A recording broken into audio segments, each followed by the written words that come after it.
Bientôt l'autoroute sera payante. On essaie d'aller contre, tout ensemble avec cette pétition à signer. On va arriver à convaincre les élus de garder la gratuité de l'autoroute ici. Et enfin la libre circulation avec tout le service public qui va avec. Ils sont venus de tous les départements du Massif central. C'est le plan de relance autoroutier annoncé par le ministère des Transports le 15 janvier dernier qui a mis le feu aux poudres. Un projet qui pourrait concerner un tronçon de la A75 entre Clermont-Ferrand et le diffuseur de Saint-Amand-Talande. Vous seriez d'accord pour que cette portion d'autoroute soit payante? Ah, pas du tout. Non? Je l'emprunte tous les jours, ah non, surtout pas. Non. Ah non, non. Non, et on nous prend de l'argent de partout, hein.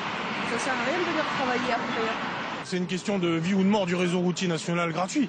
Donc en l'occurrence sur cette portion de la dire Massif central de la 75, mais là ce qui est engagé, c'est le risque de la disparition du réseau routier national gratuit. Donc par rapport à ça, c'est le début d'un combat qui ira jusqu'à son terme au retrait de ce plan de relance. Alors que le flot de circulation augmente, la tension monte lorsque les forces de l'ordre exigent des manifestants qu'ils dégagent la chaussée pour raison de sécurité. La sécurité quand même, on sait comment ça marche parce qu'on l'a fait toute l'année.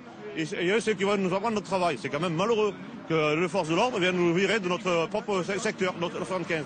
Alors donc là, on est gentil, mais à mon avis, tout à l'heure, ça va bloquer carrément. Et c'est ce qu'ils veulent. S'ils veulent qu'on rentre dans le conflit, on va y rentrer. Mais c'est pas bon, et ni pour les uns, ni pour les autres. Toute la matinée, les manifestants ont interpellé les automobilistes. 9000 d'entre eux ont déjà signé une pétition demandant le maintien de la gratuité de l'autoroute. Une pétition portée en préfecture de région.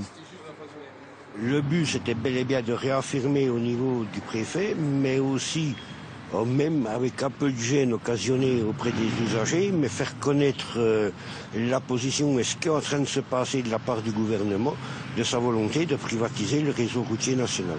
Avec la possible mise en concession d'un tronçon de la A75, les salariés grévistes craignent des suppressions d'emplois et des transferts de personnel.